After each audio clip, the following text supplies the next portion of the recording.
Hello and welcome to Cargo Masterminds, presented by cargo.one.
My name is Reggie John, and you are watching Cargo Masterminds presented by cargo.one. This is our weekly episode where we bring leaders from global aviation and logistic companies for a one-to-one conversation. Ethiopian Airlines is the fastest growing airline in Africa. In its 75 years of operation, Ethiopian has become one of the continent's leading carriers, unrivaled in efficiency and operational success. Its cargo division, Ethiopian Cargo and Logistics Services, is the largest cargo network operator in Africa and one of the major global cargo carriers with a modern warehouse of 1 million ton storage capacity. In the 2020-2021 fiscal, Ethiopian carried more than 750,000 tons of cargo. Ethiopian provides freight services to its global customers in over 66 global destinations in Africa, the Gulf, Middle East, Asia, Europe, and the Americas. It operates 12 dedicated freighters that include 9 Boeing 777 and 3 Boeing 737-800 freighters. In the strategic roadmap of Ethiopian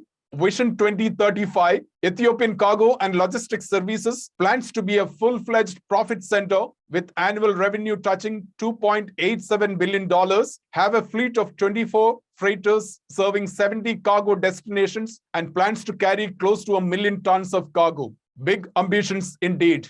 To discuss the big ambitions and the current status of Ethiopian Airlines Cargo, I am happy to welcome Abel Alemu, Managing Director, Ethiopian Cargo and Logistics Services, Ethiopian Airlines.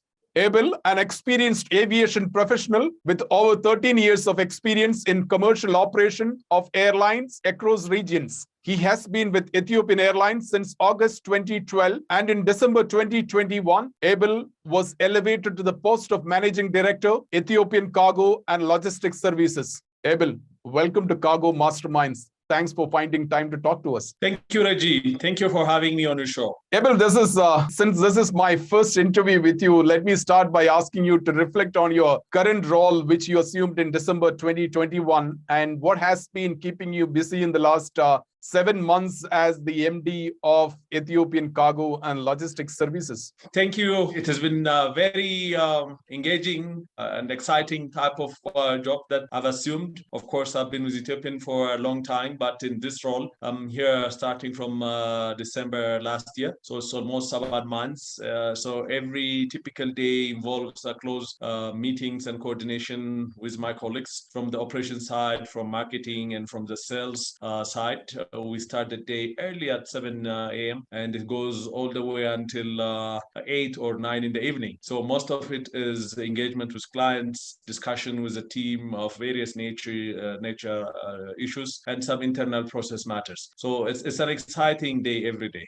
Briefly, give us also a sense of how Ethiopian Cargo managed to keep its operations through the pandemic despite constantly evolving and challenging operating environment. Well, the pandemic has brought a real challenge for everyone in the world. I think every industry is affected one way or the other, but the impact on aviation was really tremendous. Airlines were forced to ground the majority of their fleet, and they had also to take a lot of severe action in terms of laying off employees. What we've done 2020 about the start of COVID was our management was strategic enough to understand the demand of the time, and we focused more on the cargo operation. Luckily enough, we were prepared to a certain extent because we were heavy on the investment side for the last 10 years on expanding our network, warehouse capabilities, and in our fleet. So that helped us to grasp the cargo opportunity that was in the market as a result of the belly capacity restriction. And we also have managed to convert a lot of our passenger aircrafts into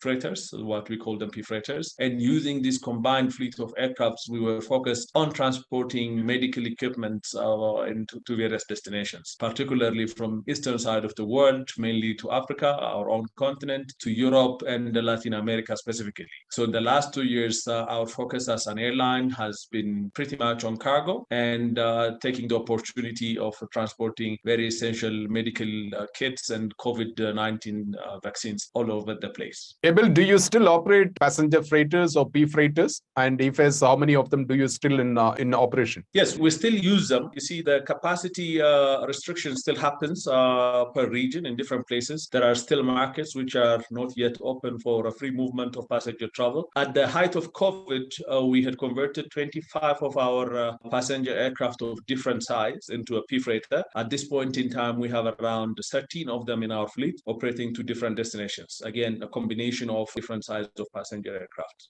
Okay, can you tell us how the cargo division performed in 2021? I did make a mention about 750,000 tons carried in the fiscal 20 and 2021. And how significant is the cargo revenue contribution to the overall annual revenue of the airline? So in two ways, the performance was really tremendous. We had a very successful year in the fiscal year of 2021. We pretty much helped the entire aviation group. Ethiopian is an aviation group that consists of 7 strategic business units. One of it is a cargo division. So the revenue from the cargo business supported the rest of the business and contributed for the survival of the airline in this difficult time. So our contribution, I would say, it was close to 50% of the airline revenue during this period. Uplift-wise, we also uplifted a huge amount of transport all over the place. Ethiopian is a combination carrier with a large wide-body fleet with an international network. How much of your belly cargo capacity is back to the pre-pandemic levels? Well, as of May, 70% of our pre-COVID capacity is returned to the market. Pretty much the continent, we almost recovered it to different countries in Africa. Europe has also intensified, same like Americas. The only challenge is a little bit in the Far East and Oceania side of the business, since most economies are not yet open for a regular passenger operation, and of course, China. Other than these markets, we recovered around 70% of our pre-COVID passenger capacity. Can you give us a sense of the share of cargo on belly versus the main deck as of now? And do you think going forward, the famous global industry equation of 50-50 remain unchanged? And what is the ratio for Ethiopian? The total ratio at this point in time could be like 40-60, 60 being the dedicated freighter uplift. Since we also have 13 additional P2Fs, we consider them as a pure cargo, since we're not uplifting any passenger on those aircraft. 40% seems to have recovered on the passenger routes that we are operating with the wide body. 50-50, maybe once the passenger recovery happens properly, and when economies are open all over the place, maybe the industry would come to that level, like the pre-COVID type of arrangement. But again, the importance of the cargo operation would definitely come about, as a lot of airlines are also engaged in converting passenger aircraft into a full dedicated freighters. Abel, one follow-up question on the P-freighters, since EASA has said that they will remove the exemption for cargo in cabin by the end of July. So would that make you to reduce the number of P-freighters from 13 to maybe a few that could operate within Africa? Definitely Reggie. We already started making that adjustment. Of course, the current fleet is after the adjustment. Around April, two months from now, we were operating 16 of them. So 3 of the aircrafts were returned to the passenger side in May. And the EASA regulation, which would restrict P2F operation into the European skies from the 31st of July, would impact that operation. Okay, tell us about the importance of main deck capacity for airlines like Ethiopian, and how important is to create that main deck capacity for shippers going forward. Main deck capacity is very critical for a particular segment of our clients. Of course, big cargo destinations and origins, they would prefer a huge type of capacity moving into different places. In Africa, there are 4 or 5 markets that we always consider for a main deck type of arrangement. The rest can be addressed with a combination of both lower deck and other type of loadings. But we are also strong on the Europe, Asia and Asia-Europe sector, vice versa. On that route as well, it would be important to avail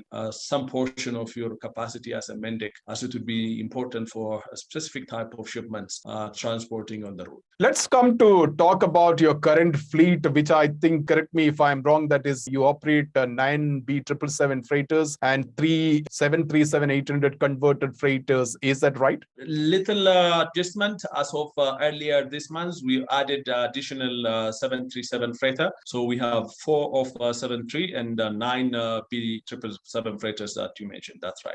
Earlier this year, you placed an order for 5 more B777 production freighters. Do you have the clarity on the timeline of their deliveries? Yes, the order was placed earlier in this year. It's based on the strong demand for air cargo. Going forward, we would like to consolidate the current momentum that we gained in the air freight business. So the timeline would be from September 2023 all the way until 2025. So in 2 years' time, we will have all the 5 capacities delivered to us straight from Boeing. One clarification on your current fleet, all of them are owned by you, or you have freighters on lease as well, or ACMI? All aircraft that we have currently in our fleet are owned by us and Ethiopian operated. You also have an MOU with Boeing for 5 of its new gen freighter B777-8. These are big orders. Certainly, these planes will take years to join your fleet. Do not think that it will come anywhere before 28. However, how significant are such development for Africa's leading carrier to bring in such huge capacity? You see, there is one important point. We've been working with Boeing for the entire history of Ethiopian Airlines, which is almost 76 years now. So on all these years, we are taking the initiatives and leading the aviation industry in Africa by being pioneers to a technology. So our partner Boeing is developing these new machines, mainly for cargo. So as usual, we would like to be at the frontiers of technology and then see the benefits of the new machines coming into our industry. The timeline is a little bit longer, but this is an industry that you plan ahead of time. So the memorandum of understanding with Boeing is on a general terms on how to work together once the details and other arrangements are finalized in due time. Is there any chance that you would also consider A350 freighter, that probably that would come into commercial operation much before? Yes, as you know, there is an equal type of aircraft, which is currently, as you said, in design and in production. We also have established a very good relationship with Airbus recently. Around 20 of our fleet currently is A350 from the passenger side. We already have the fleet. It's even converted as a P2F. Some of them are Airbus aircraft. So there is that interest to work with Boeing on the best solution that they can offer to the industry as well with Airbus. Would you also consider a lot of these conversion programs on the wide body like 777 and some of the other conversion programs which are already on? Do you consider converted planes, freighters as well? Oh, yeah. And there is a very important development on that. We are already converting 3 767 aircraft in close partnership with Israeli aerospace company. And the first conversion is currently in progress. We expect it to be into our fleet just a month from now. By July 15th, we will have our 767 conversion, which is actually happening here in Addis Ababa at the center of our MRO facility. And down the line, 2 more aircraft will also be converted. The second one will be in our fleet by the end of the year, and the third next year. So we will closely explore that venture now. But are these three coming from not from your fleet, I believe, 767? It was part of our fleet on the passenger side, and we're now moving them into the freighter side with a full conversion. Abel, what are your thoughts on the demand for air freight remaining strong into and out of Africa, particularly your hub in Addis Ababa? Well, we have seen a very steady growth of the export sector of African economies over the last 10 years, I would say, and particularly the perishable export from East Africa, mainly Ethiopia and Kenya, is very significant. So we would like to see more of an engagement in that direction. Let's talk about your how you are enhancing some of your key product verticals like pharma, temperature control, healthcare, and special cargo. One of the things that we have noted during this COVID season is the importance of diversifying your business. Ethiopian has created a capability in terms of transporting goods from one place to the other with efficient and seamless arrangement. But by doing so, we also wanted to focus on specific niche market and product lines. And the infrastructure that we built here in Addis Ababa allows us to do all this kind of developments. And particularly on the temperature control type of arrangement, we've created a huge capability from the pharma side and life science equipment. For that, we have prepared in terms of all the parameters, both the fleet, the process, and the certification. We have been certified with IATA CEIV earlier this year, both as an airline and as a ground handler in Addis Ababa. So using this certification and process, we would like to serve the specific segment of the pharma and life science. Similar to that, the special cargo division of us is also expanding in order to address the specific demands of our clients. And this is a product portfolio that we're developing to increase the clientele and the level of service that we provide to our customers across the globe.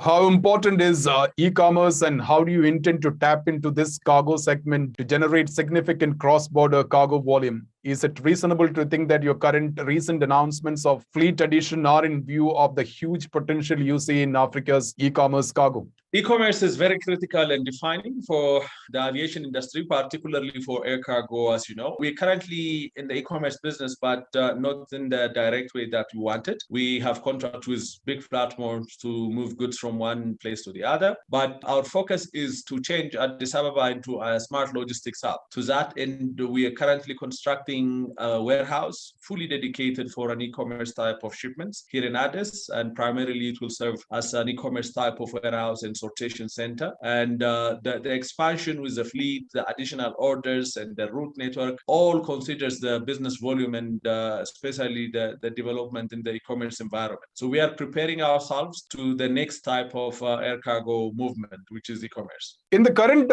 scheme of things, where does digitalization figure for Ethiopian cargo, and what are some of your plans to place Ethiopian cargo on par with other global cargo carriers when it comes to digital transformation? Well, that's also one of the development areas that we are currently working on in terms of digitalization. We consider the current processes being digitized using modern type of operation system. The e-aerobill, the e-freight, the e-manifest, these initiatives, which has been in the industry for some time, is now being applied in our system across the board. And the next stage is to digitalize the interaction, the selling part as well. So to that end, we also developed an online booking system, in-house developed system, but we're also exploring opportunities to work with system providers which will help you to transact easily using digital means with your potential clients. This is one area of development for us. Abel, Ethiopian Cargo and Logistics Services also operate the state-of-the-art cargo terminal at Addis, and I had the privilege of being present at its inauguration in June 2017. 5 years down the line, what is its capacity utilization? What plans do you have to maximize the terminal capacity? If I'm not mistaken, between the two terminals, you have close to 1.6 million tons annual capacity. Between the two terminals, with the current one and the old Terminal 1 and Terminal 2, a combined capacity of 1 million tons currently. The new terminal that you visited and inaugurated in 2017 is operating in full capacity currently, particularly over the COVID period. That was the busiest terminal. I think it could be one of the busiest in Africa. Had it not been for that, it would have been very difficult to properly transport the type of shipment that we're transporting in the past 2 years. And this is a facility that we want to make the best out of it. And the development of the e-commerce, which is happening, is also next to the current terminal in close proximity. And between these two terminals, we wanted to bring some efficiencies and addressing the demands of the industry accordingly. And my last question is, Ethiopian is also looking to increase its presence in India through partnership, of course, in the passenger side. And you currently operate to Bangalore, Delhi, and Mumbai, and you have scheduled freighter services to Ahmedabad, Bangalore, Chennai, Mumbai, and New Delhi. What changes will you see in your cargo capacity offerings to Indian shippers? And do you have any specific sectors that you would like to build your capability for? Well, India is a very important market for us. It has always been like that for both passenger and cargo business. From March this year, the passenger business is coming into a normal type of operation. We are currently operating daily frequencies to Mumbai and Delhi, and we also have Bangalore. And from July onwards, we'll add Madras into our list. That is a passenger Bailey type of cargo. But from the freighter side, we've always been interested to Mumbai, so we will maintain the current schedule that we have with Mumbai, and we'll also expand into a number of destinations, including Bangalore, Ahmedabad, and Madras, which has huge cargo potential. And to that end, we're also working with various customers supporting us for a very long time in India, and our office is engaged in that direction with a big focus. Abel, it was such a pleasure talking to you. Thanks for your time. Thank you very much, Reggie. Thank you. That was Abel Alemu, Managing Director, Ethiopian Cargo and Logistics Services, Ethiopian Airlines. I hope you enjoyed watching this interview. If you like what we do, please do share it with your friends. Also, if you're not a subscriber of our YouTube channel, please do subscribe now and click the bell icon so that you do not miss any of our new videos. Join me next Monday for a one-to-one conversation with a new guest here in Cargo Masterminds, presented by cargo.one. Until we meet again next Monday, have a great week ahead. Thank you.